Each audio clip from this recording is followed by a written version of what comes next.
Alright guys, the next species of cave gecko that we're going to talk about is actually the Goniurosaurus kuroiwae. They're actually from the island of Okinawa, as you can see, all the red lines on the Okinawa there. Okinawa is actually just southwest of the main island of Japan, to give you an idea of where it is. These guys are also called the Okinawa leopard geckos, if you will, and that's basically what their habitat looks like in the wild. Just kind of a rainforesty, but it's also a little bit cooler than an actual rainforest. So they definitely need a cooler temperature. But I actually have three different types of these guys, if you will. I don't know if they're actually two different like subspecies or not. It's one of those things that they still just call them kuroiwae. I kind of tend to think that they might be a different subspecies, but that's actually one of the males right there. I also have a few more of these guys, but these are the ones that I'm going to videotape for you so you can kind of see the differences in them. Again, same basic setup as the Orientalis. I keep these guys at room temperature, which is, 72, 74. It might go up to 76 during the summer, but for the most part, it's, between 72 and 74 for these guys. Again, a dish of mealworms, the water dish, a couple hides in there for them. Sexing is exactly the same. I don't know if he'll let me get close enough because he's kind of spooked out right now. If you look underneath the base of the tail, you can kind of see a bulge back there. Very interesting looking animal.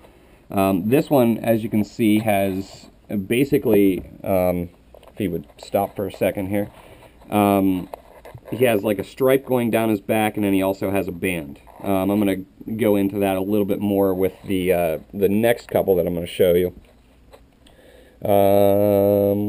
Where is he? Alright, this one is another male. If you look, you can actually see that this one has bands on his back instead of the stripe. What basically they say is the ones with the bands are the northern form, and then the ones with the stripes are the southern form. I got this guy from Europe. I got the male and this male and the female that I'm going to show you next from Europe. The female is the striped variation, and then this one is the banded variation. I've tried to breed the two together, and I've gotten infertile eggs both years that I've tried to breed them. So that's why I got a different male, trying to get a more striped one to see if that has any effect on the breeding. That's why I said that they might be a different subspecies. But even if they were a different subspecies, I would think that you'd still be able to get viable eggs out of them. So I'm just going to try a different male with the female this year and see if that was the problem.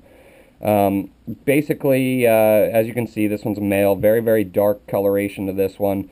For some reason, most of the northern ones are a little bit more dark than the southern ones. I'm going to show you the southern one here. This is the female. She's getting a little bit more dark too with her age, but you can see how she has the stripe going down her back instead. There, that's a better angle to see it. She doesn't have the bands, she just has that stripe going down the back. As you can see, very, very dark looking animal, and even on the cocoa fiber you can barely see her actually. And I'll see if I can get it closer to her vent area there. You can't see the bulges on her. But very, very cool species as well.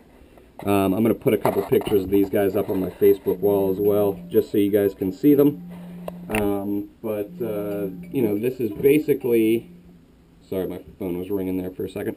The Goniurosaurus kuroiwae. And as you can see, I showed you three different forms. This is the striped.